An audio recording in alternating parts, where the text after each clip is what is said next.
Phil Thompson joins us on the line. Morning to you, Phil. Good morning, guys. You all right? How much of a concern was the performance by Liverpool during the week for you? It wasn't as concerning as it was last year, because we were absolutely atrocious last year when we played Napoli. This was far better, and I think anybody watching the game, I think everybody would agree that it was a draw all over it. Yeah, two goalkeepers made a couple of outstanding saves, but I thought that there was really nothing in the game. And it was at the time when I thought Liverpool had actually looked more likely to win, probably, the last 20 minutes, because they looked out on the feet. They were the ones who were tired, going down with cramp. So nothing too much. I was more than pleased when I seen the fixtures come out, and Napoli away was the first one, and it gives us 5 games to get things right. Yeah, we had Mark Lawrenson on Wednesday night, and he was talking about, we were discussing whether it was a systems failure or just a couple of individual errors. Sounds like you're also in the individual errors camp. Yeah, it wasn't individual errors. Andy Robertson, who's been absolutely terrific. I think if he'd have gone over, which a lot of them do, as they did in the Chelsea game, and had a look at the halfway line, I think he, on the word caution, that it wasn't. It was the attacker who was making Callahan, who was making contact with Andy Robertson, and not the other way round. And then the other one, Van Dijk, when he toe-poked it back, I think, obviously, that was an error by him, which is unfortunate. But Andy Robertson and Adrian, both of them thought that each other was going to go for it. And a late-on one, it often happens in games. Now, I'm not too concerned, guys, because I thought it was a decent, in a hostile atmosphere, I thought it was a decent display.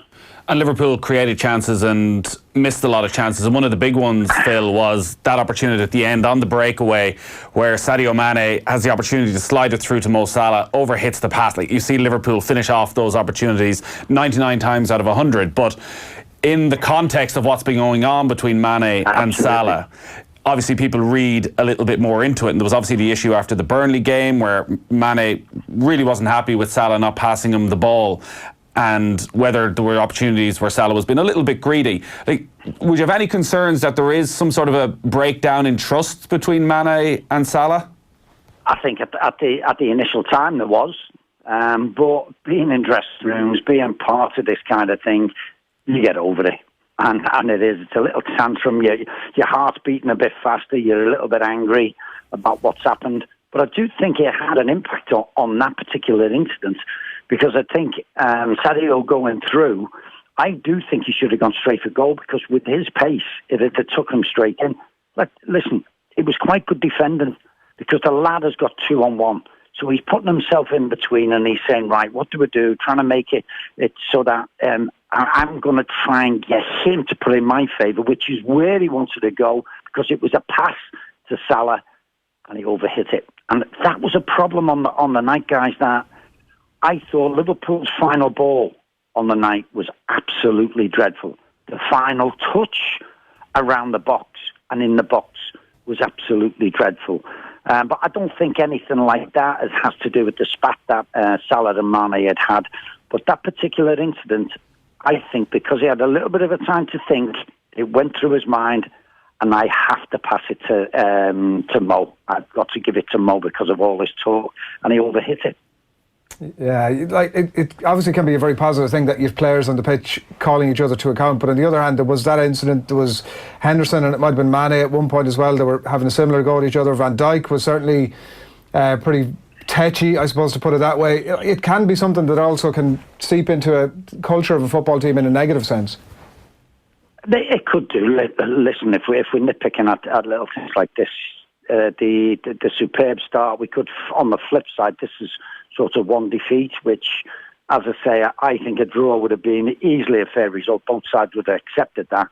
But the excellent start, the 100% start they've had in the Premier League can't be dismissed just by a little spat like this. I quite enjoy it when players on the pitch are having a little bit of a go at each other. If you're worth your salt, you just take that and you get on with it. And if Van Dijk's having a go at me, Henderson's having a go at me, Mane's having a go at somebody, I think that's quite healthy. I'd rather people care the not care and all this false stuff like shaking fists when the camera comes on them and, oh, come on, lads. And that to me just absolutely gets to me. Yeah. I know Nathan here beside me always had a soft spot for Vincent Kompany in that in that regard. It is incredible that actually, particularly now where there's screens in every ground, and when you notice it more when you're actually watching on television. So after an incident, you'll always see the players looking up to the screen, and their reaction might change very quickly when they notice they're on the screen. Yeah, they do, don't they? They brush the hairstyles back, particularly when it is a live game, and they've had a new piece. Mind you, I can't go on about haircuts with my perm, can I? But they do actually look up, and they quite enjoy looking at themselves. I quite, what are they doing looking up there? They should be concentrating on the match. But I suppose some of these screens are absolutely ginormous, so it does take the focus off the game. But it's there for a reason. Of these incidents that are happening with the VAR, which still absolutely confuses me. I suppose that's one for another day. Yeah. Phil, looking ahead to Sunday, it's a game that's live here and off the ball. Chelsea against Liverpool at the Bridge. Nathan will be there alongside Brian Kerr. Your thoughts on, I mean, these Chelsea kids won't have enough surely for this experienced Liverpool side? Well, I did the game. I did the game against Wolverhampton Wanderers for Chelsea. And for half an hour, it was one of the worst Premier League games that I'd seen. There wasn't a shot, there wasn't a tackle, there was nothing. I don't think it was a throw-in. And then it just burst into life. Tomori scores from about 25.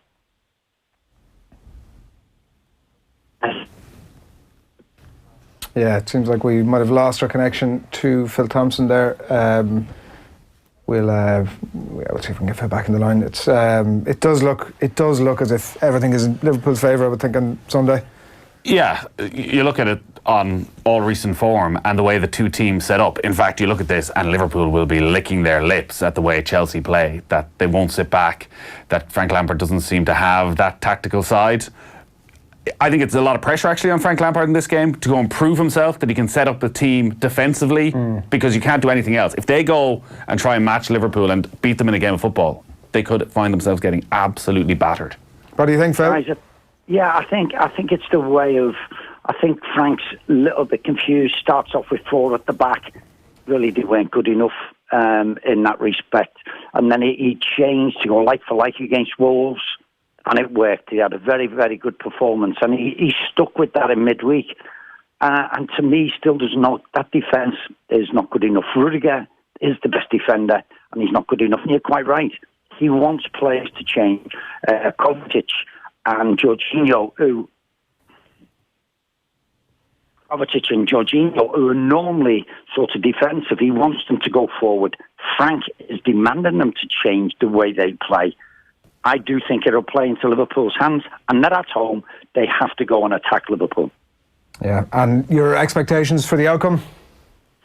I do think Liverpool will win. I think it'll be very, very tight. It'll be interesting because I think Mason Mount might possibly be fit now. His ankle injury looked really bad, but there's talk about him. If he plays, I think he's a wonderful player, and he will help them in the offensive side.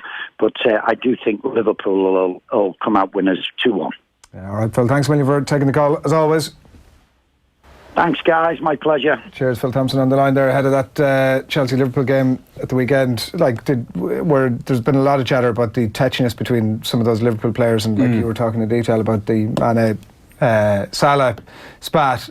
It'll all be brushed over. Results obviously is the thing. If Liverpool win that game, nobody's really talking about it. Everybody's saying what a positive thing is that in the middle of this game all these players are holding each other to account. But it's when things start to go slightly the other way, it becomes a bit more of a challenge. I think it's the fact that it's Salah and Mane, because those two players probably link up more than any two players in the league. There's constantly situations where one of them finds themselves in the penalty area. There's a shot on, but the other one is a really good outlet.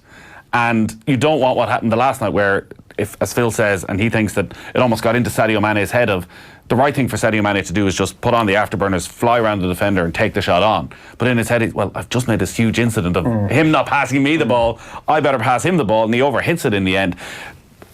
They're absolutely flying in the Premier League. I don't want to be misquoting Randy Whelan, but it did feel in commentary as if he was suggesting that it was maybe overhit deliberately. If that was the case, Liverpool are screwed. absolutely screwed. Like if you've that It did seem sort like of I watched it back. pettiness. When he said that, I rewound it just to watch it back. And for a professional footballer, it did seem to be unbelievably over. It was, but I think that entire final couple of seconds of the move just didn't make any sense. And again, maybe feeds into what Phil was saying, because he's running at full speed. Both of them are running at full speed. These are two unbelievably technically gifted players who can run with the ball at their feet. That suddenly Mane slows right down. And there was an opportunity to pass the ball, and he slows down even further to the extent that by the time he passes the ball, he's pretty much statuesque, and then massively overhits it. Like, if what Ronnie is saying, if there's any shred of truth in that, Liverpool have a enormous issue. Yeah. I just can't see it. I think they get themselves into so many positions to score during games that there'll be enough goals to go around. Both of them scored, 22 last season? They were joint top scorers in the Premier League.